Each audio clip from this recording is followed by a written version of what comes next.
Como seria a sua visão do mundo se você pudesse entrar em uma máquina do tempo e viajar ao longo da história? O que provavelmente você encontraria no passado? Não, eu não quis dizer tão longe assim, é um passado mais recente. E é exatamente essa viagem que faremos hoje. Seja muito bem-vindo ao Sem Economiquez. Eu me chamo Edwards e juntos vamos aprender economia de forma fácil e levemente descontraída. De volta ao passado. Recordar é viver.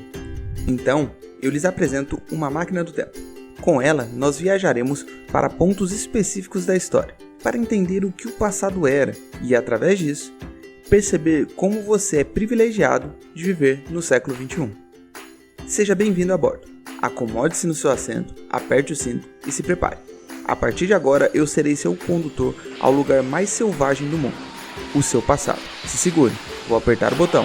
Em 3, 2, 1... Chegamos ao primeiro ponto da nossa viagem. Ops, pera, imagem errada. Pronto, agora sim. Feliz virada de milênio, estamos nos anos 2000. Muitas coisas boas acontecerão daqui pra frente, e outras nem tanto. E outras são, realmente, um desastre para a humanidade. Quem não lembra até hoje dessas calças coloridas? Meu Deus. Mas, repare que a vida lá fora é muito mais estranha do que parece. O seu celular não faz nenhuma diferença aqui. Não existe Twitter, Instagram, Facebook, WhatsApp. A internet até funciona em alguns lugares, mas quase ninguém usa. Esqueça compras em lojas virtuais, deslocamento com Uber, maquininha de cartão de crédito na porta da sua casa, Google Maps. Não, aqui a vida é analógica. Ninguém sabe o que significa Spotify ou YouTube. As pessoas ainda escutam músicas em CDs. Tudo é mais lento. As pessoas aqui giram em torno da televisão. E não é essas de 50 polegadas, 4K que você cola na parede e pode pausar o programa no meio. É TV de 22 polegadas, de tubo, com anteninha. E as pessoas assistem o que a própria televisão escolhe, no horário dela. Parece loucura, né? Mas passaram apenas 20 anos e o planeta é outro, completamente diferente. Se você descer aqui, você vai estar perdido, sem saber o que fazer. Em 2020, 1 em cada 10 pessoas no mundo vive abaixo da linha da pobreza. Aqui em 2000, ainda são 3 em cada 10. Estamos na virada do milênio, e a realidade não é tão entusiasmante como as pessoas previam que seria. 20% da humanidade ainda não possui acesso sequer à eletricidade, ou a uma fonte de água potável.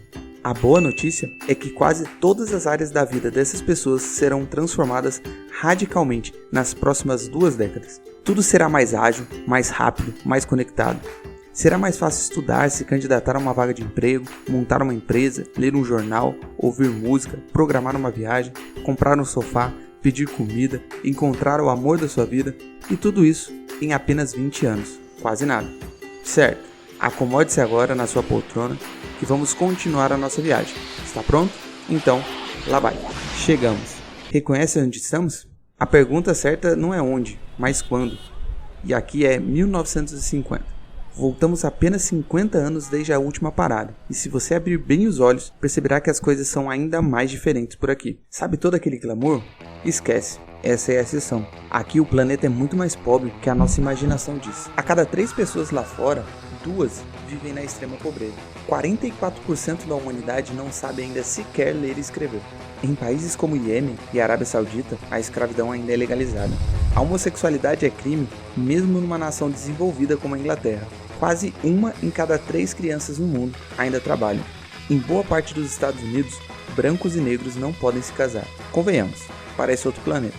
Lá fora, a cada 10 crianças que nascem, 2 morrem antes de completar 5 anos. Uma criança que consegue alcançar os 10 anos de idade tem a expectativa de viver até os 51 anos. A guerra mais mortal da história acabou de acontecer. A democracia é a exceção. Há apenas 25 delas no mundo. Há muito menos liberdade de expressão e de imprensa aqui do que no período em que vivemos. Ainda não há nenhum satélite no espaço. A esmagadora maioria da população mundial ainda não possui acesso nem a um telefone. Mesmo na França, essa parcela é inferior a 5%. Difícil não? Mas esse ainda não é o nosso ponto final. Prepare-se novamente e vamos lá. Aqui é 1900. São apenas 120 anos separando o TikTok de você.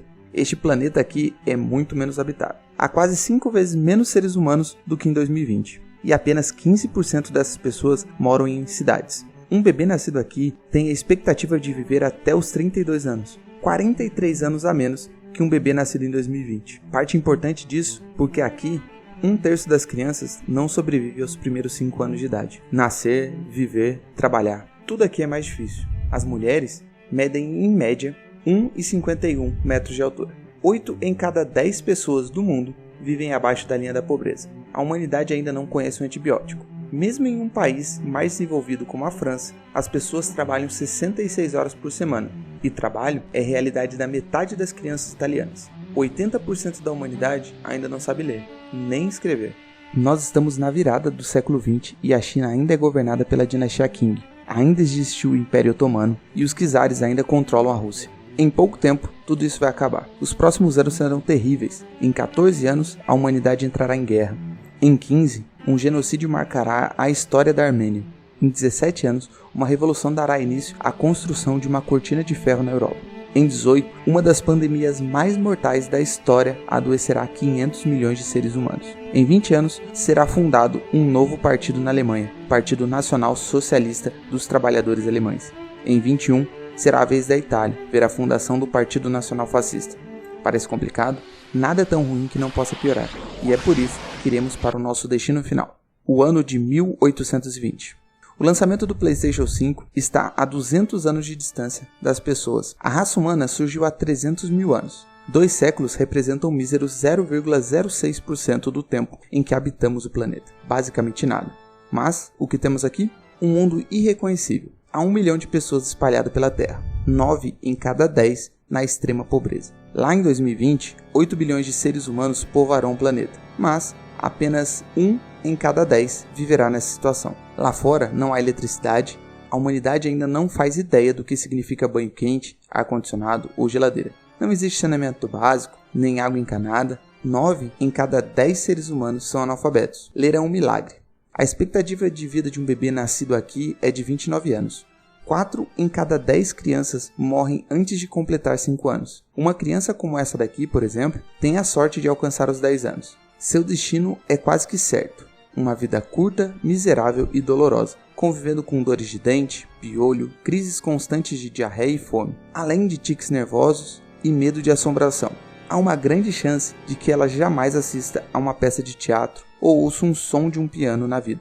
Pandemias e surtos de doenças serão frequentes, assim como a chance de morrer a qualquer momento de tuberculose, malária, poliomielite e gripe. Em 1820, a maior parte da humanidade vive no campo. Apenas 7% reside nas cidades. Parte importante da existência dos seres humanos é dedicada a procurar alimento, buscar água potável, cortar lenha e cozinhar. São raríssimos os casos de democracia, Estado de Direito ou liberdade de expressão. 4 em cada 10 pessoas vivem em colônias. 5 em cada 10 vivem em autocracias. Negros são escravizados por toda a América. Nos Estados Unidos, a escravidão só acabará daqui 45 anos com a 13ª emenda à Constituição. No Brasil, ainda durará longos 68 anos. A situação das mulheres é extremamente injusta. Perante a lei, a maioria delas não possui o direito nem de registrar uma propriedade, assinar um documento ou obter uma educação contra a vontade do marido. Em certos casos, uma mulher aqui não possui responsabilidade legal sequer pelos crimes que comete. O sexo, claro, é um tabu. O desejo é proibido. A ignorância em relação à anatomia feminina é quase medieval. Médicos não são autorizados sequer a chegar perto das partes íntimas de suas pacientes. O desconhecimento é tamanho que cientistas questionam a possibilidade de uma mulher tocar um presunto e estragá-lo por estar menstruada. Tudo também é mais distante. A humanidade vive isolada. Não há carros e aviões. A vida gira em torno de cavalos. Andar 5 km é uma grande aventura dolorosa. Conhecer outras cidades e outros países, um sonho praticamente impossível à imensa maioria das pessoas. O planeta é azul, mas ninguém sabe. Mesmo os ricos são pobres aos nossos olhos. Olhe um exemplo. Este é Nathan Rothschild e ele é o homem mais rico do mundo. Nathan morrerá nos próximos 16 anos graças a um furúnculo nas costas, mesmo tendo à disposição os melhores médicos do planeta. Os Rothschilds podem ter todas as coisas que 1820 pode oferecer, mas nenhuma fortuna do mundo aqui é capaz de fazê-los comprar um simples antibiótico, encontrado em qualquer farmácia em 2020. Nem um antibiótico, muito menos um micro-ondas, uma geladeira ou um aparelho de TV. Mesmo o sujeito relativamente pobre em 2020 é mais rico do que o homem mais rico do mundo, há míseros 200 anos de vida. O mundo parece ao contrário. Lá fora, o grande assassino da humanidade é a infecção gastrointestinal. A teoria microbiana ainda não foi desenvolvida, e sem ela as pessoas não dão muita importância para a higiene. Não há banheiros em casa, o que significa dizer que as pessoas urinam e defecam em latrinas comuns, em contato direto com dejetos sem higiene ou roupas íntimas. Você nunca precisou conviver com esse problema, mas quem vive com roupas de lã não lavadas, e as lãs são realmente difíceis de lavar, sente vontade de se coçar o tempo todo. As mãos dessas pessoas estão sempre sujas. Não surpreende que os grupos judeus e muçulmanos que aconselham lavar as mãos antes de comer tenham menores taxas de mortalidade por aqui, mas não se alegre muito. As pessoas são facilmente persuadidas a entender que, se menos judeus morrem, é porque eles estão envenenando os poços dos cristãos. A boa notícia é que a resposta para esse problema está nascendo, nessa mesma geração. Chama-se Revolução Industrial. O principal produto dessa época será o algodão barato e lavável, que significa dizer que pela primeira vez, homens e mulheres comuns poderão se dar ao luxo de adquirir roupas de baixo. Isso é uma dádiva. A Revolução Industrial mudará o mundo. Como? Pode-se considerar como ponto inicial da Revolução Industrial a criação da máquina a vapor por James Watt. A verdade é que ele não criou exatamente essa máquina, mas ele aperfeiçoou projetos anteriores. Com essa máquina, processos lentos e demorados se tornaram mais rápidos. Com um aumento na produção inicialmente de tecidos de algodão, esses produtos se tornaram mais baratos. Essa é a grande sacada da Revolução Industrial, produção em massa para as massas. Mas não parou por aí. Com a produção de tecidos de algodão, as pessoas passaram a possuir roupas íntimas, passaram a lavar mais suas roupas. E você, ainda hoje, passa uma semana com o mesmo jeans. Mas não parou por aí. Vieram as linhas de montagem. Com o aumento da produtividade gerado pelas máquinas, foi possível acumular capital para a criação de ferrovias, prensa a vapor. Agora, as notícias e informações nunca mais serão apenas para os poderosos. O papel barato e a alfabetização começam a se tornar mais possível. Aço barato, vidro barato, água limpa, concreto armado, energia elétrica, o automóvel, o petróleo, o plástico, 500 mil de novos livros em inglês por ano, o milho híbrido, a penicilina, o avião, o ar urbano limpo, direitos civis, transplante cardíaco e o computador, o TikTok. Daqui para trás, as coisas não mudaram muito. Há muito mais coisas em comum entre um camponês de 1820 e um padre nascido 500 anos antes do que entre um adulto de 2020 e um adolescente dos anos 2000. Para as pessoas comuns, a vida daqui para trás permanecerá estaticamente miserável, suja e ignorante, tão curta quanto previsível. A vida daqui para frente será um milagre, míseros 2 séculos, e nada parecerá como antes. Quer ver só? Olha esse ser humano, igualzinho a você em 2020. Há problemas na geração dele? Certamente há, mas ele possui muito mais calorias, watts, metros quadrados, gigabytes, megahertz e notas de dinheiro do que qualquer ser humano que tenha vivido nos últimos 99% da história. O dia dele é inundado de produtos e serviços prestados pelo mundo inteiro, para todos os gostos. Em 2020, há mais de 10 bilhões de produtos que ele pode adquirir em uma grande cidade como Londres, São Paulo ou Nova York. Desde tênis, papel higiênico e roupas de baixo, até carros, computadores e celulares. Ele viverá melhor, por mais tempo e mais bem educado, mais confortável, com mais tempo livre do que qualquer outro ser humano em qualquer nação do planeta, há míseros 200 anos. A vida dele é uma exceção, invejável a dezenas de bilhões de pessoas que passaram pela Terra. A vida dele é um milagre, mesmo quando tudo está parecendo um caos. Enfim, chegamos. E este é o fim da nossa viagem. Seja bem-vindo de volta para o futuro. Cuidado com o degrau a sair. Tenha longos anos de saúde pela frente. Não se esqueça de agradecer ao Senhor Capitalismo na saída. Esse texto foi originalmente escrito por Rodrigo da Silva, o fundador do Spotnix, e adaptado por mim. Se gosta do meu trabalho, considere compartilhar esse vídeo com seus amigos mais próximos. É muito importante que muitas pessoas enxerguem o benefício de suas vidas. Se ainda não é inscrito no canal, já convido você a fazer parte dos amantes da economia levemente descontraída. Um grande abraço e até a próxima.